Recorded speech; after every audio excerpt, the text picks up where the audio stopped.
Hey guys, it is John C. Morley here, serial entrepreneur. Welcome to IFYL Inspirations for Your Life. Thanks so much for popping in.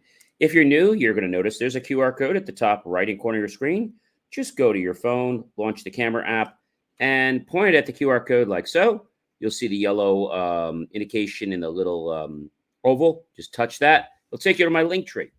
If you have any problems getting a link tree, just go to believe, BELIEVE, me, achieve.com. And once you do that, you will definitely be able to get some great value in the content that I produce. So thank you very, very much. I really do appreciate all of you with your support. And you know how we roll every single week. We start on a Saturday, we end on a Friday. We have a whole master topic for the whole week, and we got a great one this week. But I do want to thank our friends, colleagues, and wonderful associates for coming back. I appreciate you from the bottom of my heart. Thank you for supporting the stuff that I do, and the work really means a lot to me. And I'm glad that it enriches your lives and so many people you care about so much. All right. So hopefully some of the new people become loyal like you've been for so long. Let's get to that master topic, John, shall we? Absolutely. Our master topic for tonight. Is everyone ready for that master topic? We only have one more night with this master topic. Understanding Truisms series, episode number 6. So what is a truism? Well, we've been talking about it for quite a while, so hopefully you guys have some kind of an idea. But in our world, what has truth? Well, that might sound a little strange, but there are a lot of things that have truth. Truisms, unfortunately, are not one of them. Truth is the property of being in accord with fact or reality, as per Wikipedia. Thank you very much for your definition, as they say in their first branch of the definition. And I quote, in everyday language, truth is typically ascribed to things that aim to represent reality or otherwise correspond to it, such as beliefs, propositions, and declarative sentences. So truth is usually held to be the opposite of falsehood. It sounds very straightforward. Let's quote another line that they have. Various theories and views of truth continue to be debated among scholars, philosophers, and theologians. There are many different questions about the nature of truth, which are still the subject of contemporary debate, such as the question of defining truth. So when we think about truth in our life, we want truth because, we want to know what's really going on. We want to know what the facts are. But the matter is, a lot of people say they want the truth, but really, they don't. What do you mean they don't? Well, it's simple. They don't want the truth because they're not ready for the truth. You ever heard somebody say before, you can't handle the truth? Well, they say that because in some regards, they might be a coward and wanting to express it to you. And they figure that if they say that to you, well, maybe you'll change your mind and not actually want the truth, right? Maybe that's how that'll work. But then again, maybe it won't. So truth is not overrated, ladies and gentlemen. It's definitely not overrated. But it is something that I think a lot of people in our world value. Does it occur to you that some people may not value the truth? Yeah, I think that's very, very probable, I should say. You might say to me, John, who doesn't value the truth? Well, let's think about that for a second. Who doesn't value the truth?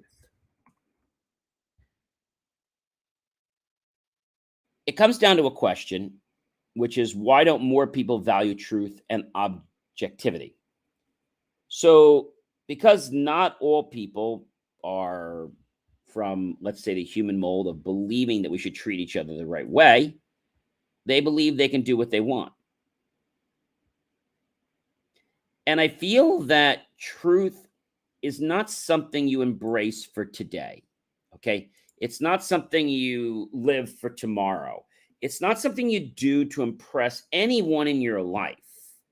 Truth is something you as a person, as an individual, as a human, have to believe in and want to live.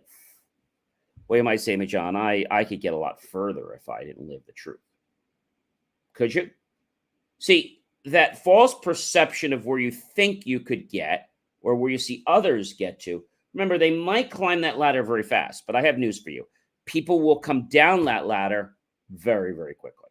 I mean, extremely quickly. So when we think about truth,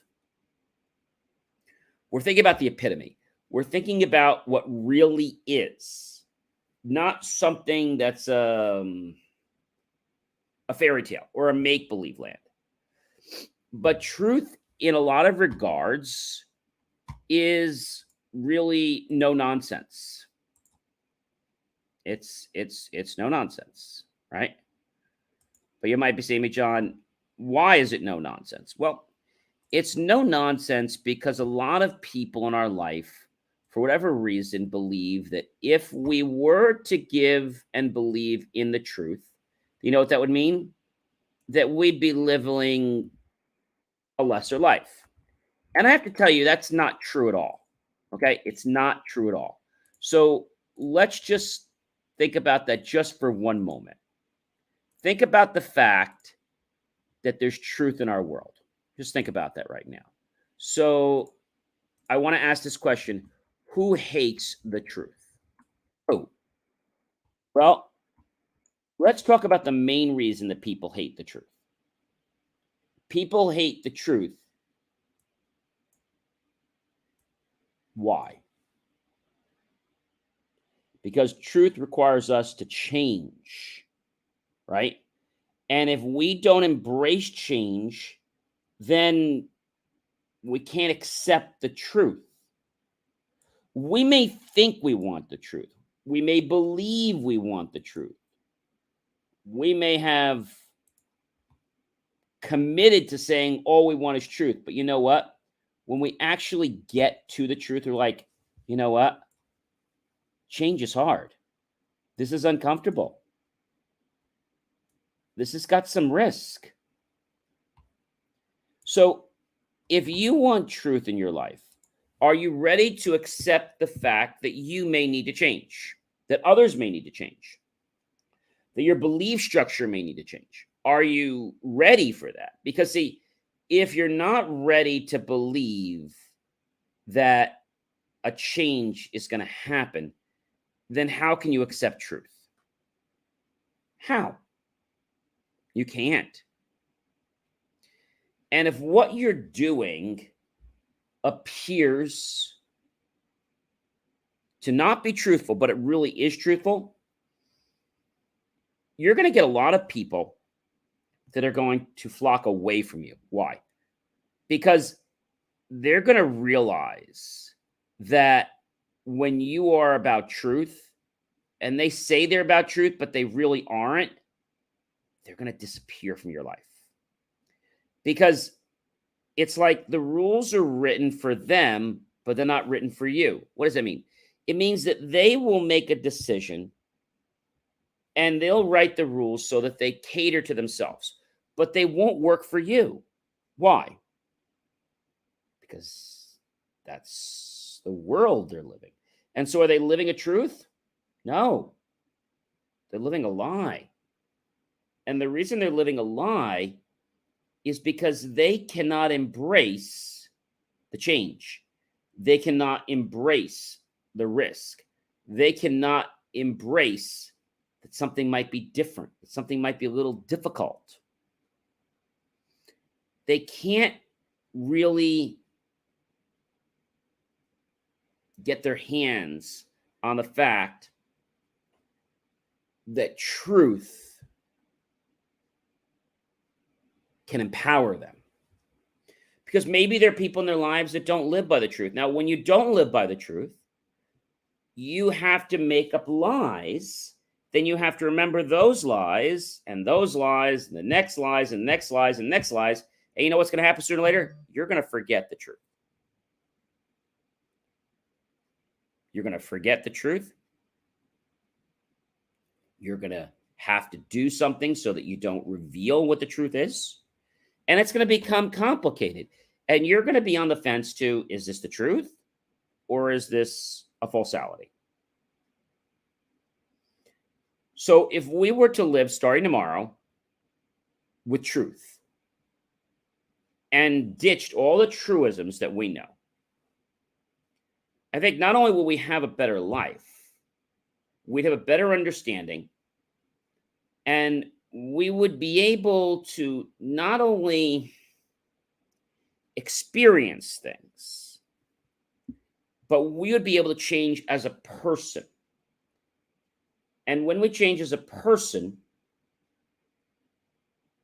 there's one thing I want to share with you, and this is from Patanjali's, who I learned it from Dr. Dwayne Dyer, rest his soul. Well, Patanjali said, and like I said, I learned it from Dr. Dwayne Dyer, when we change the way we look at things, the things we look at change. When we change the way we look at things, the things we look at change. When we change the way we look at things, the things we look at change. Now, that might sound pretty interesting. Let me say that one more time. When we change the way we look at things, the things we look at change. Why? Because our perspective comes from a different angle.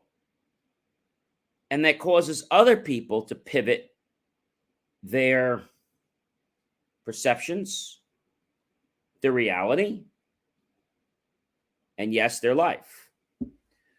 But truth, ladies and gentlemen, is not easy. People always say to me, you know, John, you have to have a big stomach to live with truth. Or you have to have a tough stomach or a hard stomach. Because sometimes you're going to get a message that maybe you don't want to hear. I remember a few weeks ago, I was with someone, and the person said to me, I don't know if you're going to like the truth. I said, okay, share it with me. He said, well, you're running this the way you want, but not the way others want. So I decided to believe that for a moment. And I did for a few days. Then I talked to some other people about where I wanted to go with something. And I go, that's a great idea. It's just that a lot of people are looking for that side door. They're looking to do what they think is best. Now, let's talk about being truthful.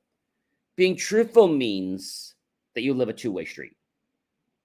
It means that when someone asks you for something, you do it.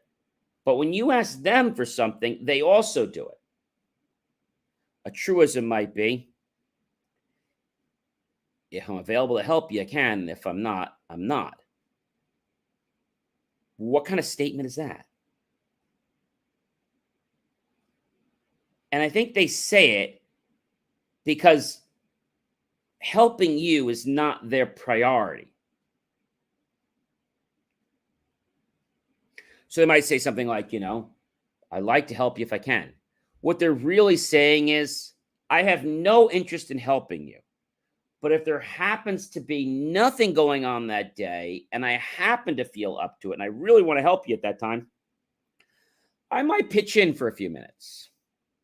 Now, that sounds crazy, but you know, it's the truth. It's not a truism, it's a truth. So tomorrow, we're going to come full circle on truth, truism. We talked about truth or dare.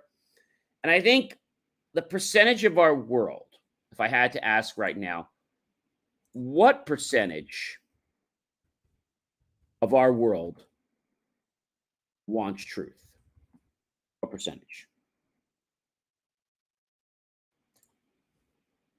What percentage do you think that is?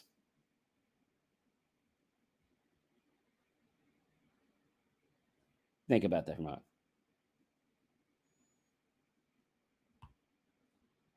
America struggles with truth every day.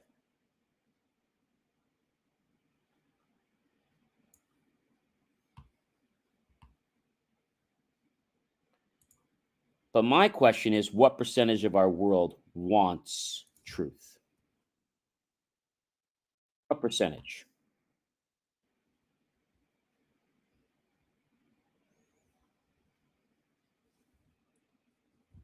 There's over 51% of the world that believes a negative outlook for the future belief that the people running or others in your life will thwart efforts to seek the truth.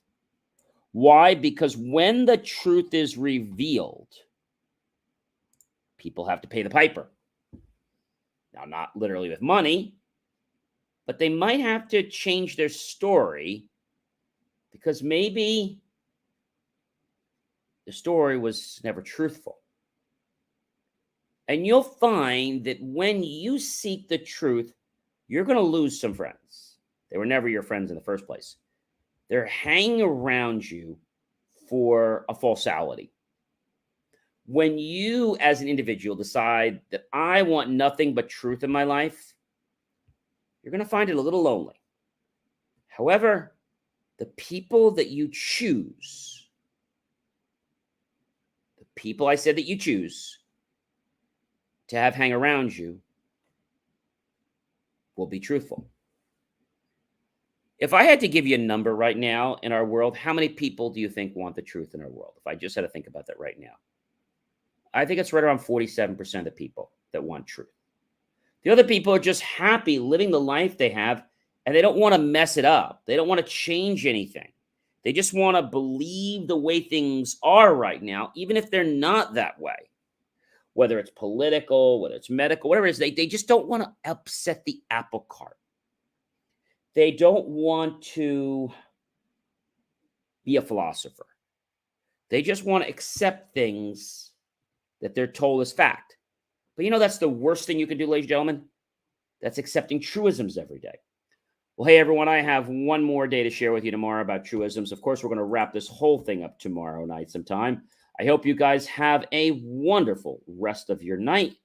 You know who I am by now. I'm John C. Morley, serial entrepreneur. It's been a privilege, been a pleasure, been an honor to be with you this amazing week. And of course, one more day tomorrow and Saturday, we'll have another new master topic. Please like, love, and support my channel. Comment below. How are you going through this journey of truisms? What do you think about it? How it originated and where truth comes from and where sometimes it gets thwarted so that people don't know it.